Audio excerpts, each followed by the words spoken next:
Praise the Lord. கர்த்தருக்கு மகிமை உண்டாவதாக. இந்த நல்ல காலை வேளையில் கர்த்தருடைய வார்த்தை மூலமாய் உங்கள் யாவரையும் சந்திப்பதிலே நான் பெருமகிழ்ச்சி அடைகிறேன்.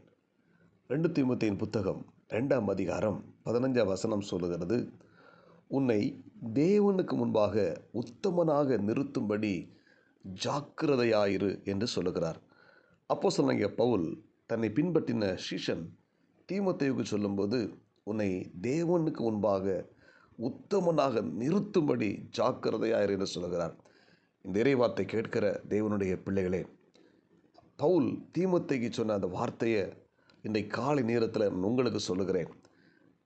நாம் வாழுகிற இந்த காலம் ஒரு வித்தியாசமான ஒரு காலத்தில் வாழ்ந்து கொண்டிருக்கிறோம்.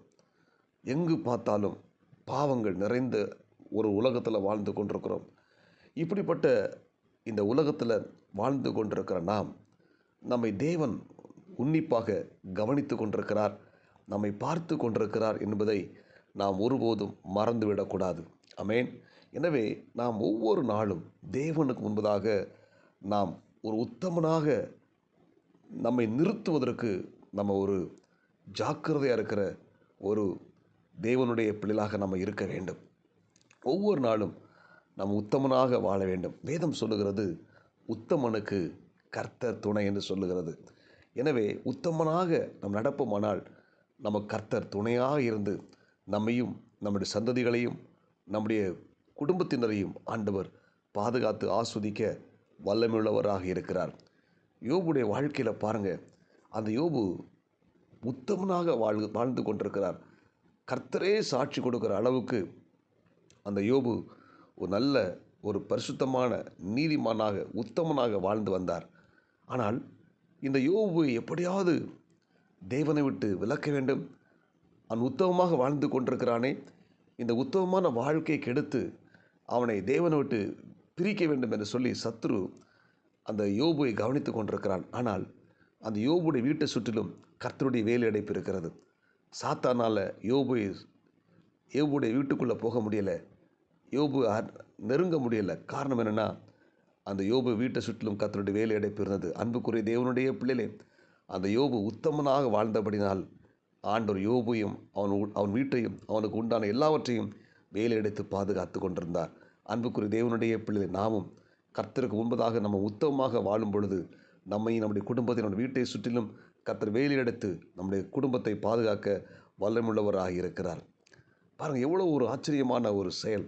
ஆண்டவர் அந்த யோபுவை கடைசி வரைக்கும் அவனை பாதுகாத்தார். சாத்தான் எவ்வளோ துன்பங்களை கொடுத்தாலும், எவ்வளோ கஷ்டங்கள் வந்தாலும், எவ்வளோ நெருக்கம் வந்தாலும் அந்த யோபு தன்னுடைய உத்தமத்தை விட்டு விலகவே இல்லை.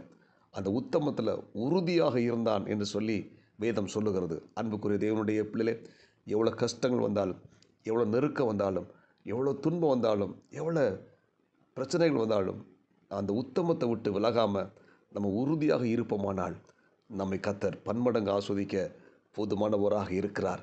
எனவே ஒவ்வொரு நாளும் நாம் உத்தமனாக வாழ்வோம். தேவனுக்கு முன்பதாக நம்மை உத்தமனாக நிறுத்துவோம். ஆமென்.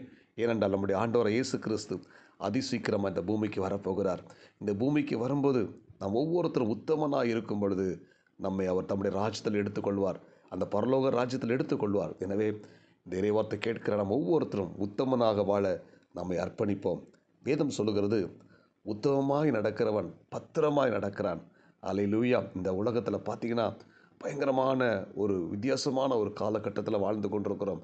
இந்த உலகத்தில் நம்மை ஆண்டவர் பத்திரமாக வழி நடத்த வேண்டுமானால் நாம் ஒவ்வொருத்தரும் உத்தமனாக வாழ வேண்டும் என்று சொல்லி தேவன் எதிர்பார்க்கிறார். அதுபோல் தேவன் ஆபிரகாமை கூப்பிட்டு சொல்கிறாரு, ஆபிரகாமே, நீ எனக்கு முன்பாக உத்தமனாக இரு என்று கட்டளையிடுகிறார். அந்த ஆபிரகாம் கடைசி வரைக்கும் கர்த்தருக்கு முன்பதாக உத்தமனாக வாழ்ந்தார். அந்த உத்தமனாக வாழ்ந்த அந்த ஆபிரகாமின் சந்ததியை ஆண்டவர் ஆசீர்வதித்து பெருக பண்ணினார். இன்றைக்கும் இறைவார்த்தை கேட்கிற தேவனுடைய பிள்ளைகளே, நாம் ஆராதிக்கிற நம்முடைய ஆண்டவர் இயேசு கிறிஸ்து உத்தமர். அவர் உத்தமர் இயேசு கிறிஸ்து. அல்லேலூயா. அவரை பின்பற்றுகிற நாமும் உத்தமர்களாக வாழ்வோம். இயேசு கிறிஸ்து இந்த உலகத்தில் வாழ்ந்த நாட்களில் அவர் எந்த பாவமும் செய்யாமல் அவர் பரிசுத்தமாக வாழ்ந்தார், உத்தமனாக வாழ்ந்தார். அவரை பின்பற்றி வருகிற பின்னடியர்களாக இருக்கிற நாமும் உத்தமர்களாக வாழும் பொழுது நம்மை ஆண்டவர் ஆஸ்வதிப்பார். எனவே இந்த காலை நேரத்தில் இறைவார்த்தை கேட்கிற தேவனுடைய பிள்ளைகளே, நாம் ஒவ்வொருத்தரும் தேவனுக்கு முன்பதாக உத்தமனாக வாழ்வோம். அதற்கு நம்மை ஒப்பு கொடுப்போம். ஜாக்கிரதையாக இருப்போம். கவனமாக இருப்போம். நிச்சயமாக தேவன் நம்மை ஆஸ்வதிக்க வல்லமுள்ளவராக இருக்கிறார். ஜெபிப்போமா?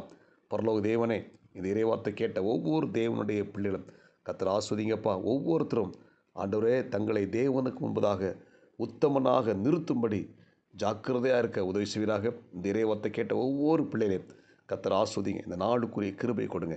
இயேசு கிறிஸ்துவின் நாமத்தில் ஜெபிக்கிறோம் நல்ல பிதாவே, ஆமேன். God bless you. உங்கள் யாவரையும் கர்த்தர் ஆஸ்வதிப்பாராக. இந்த நாள் உங்களுக்கு இனிமையாய் அமையட்டும். ஆமேன்.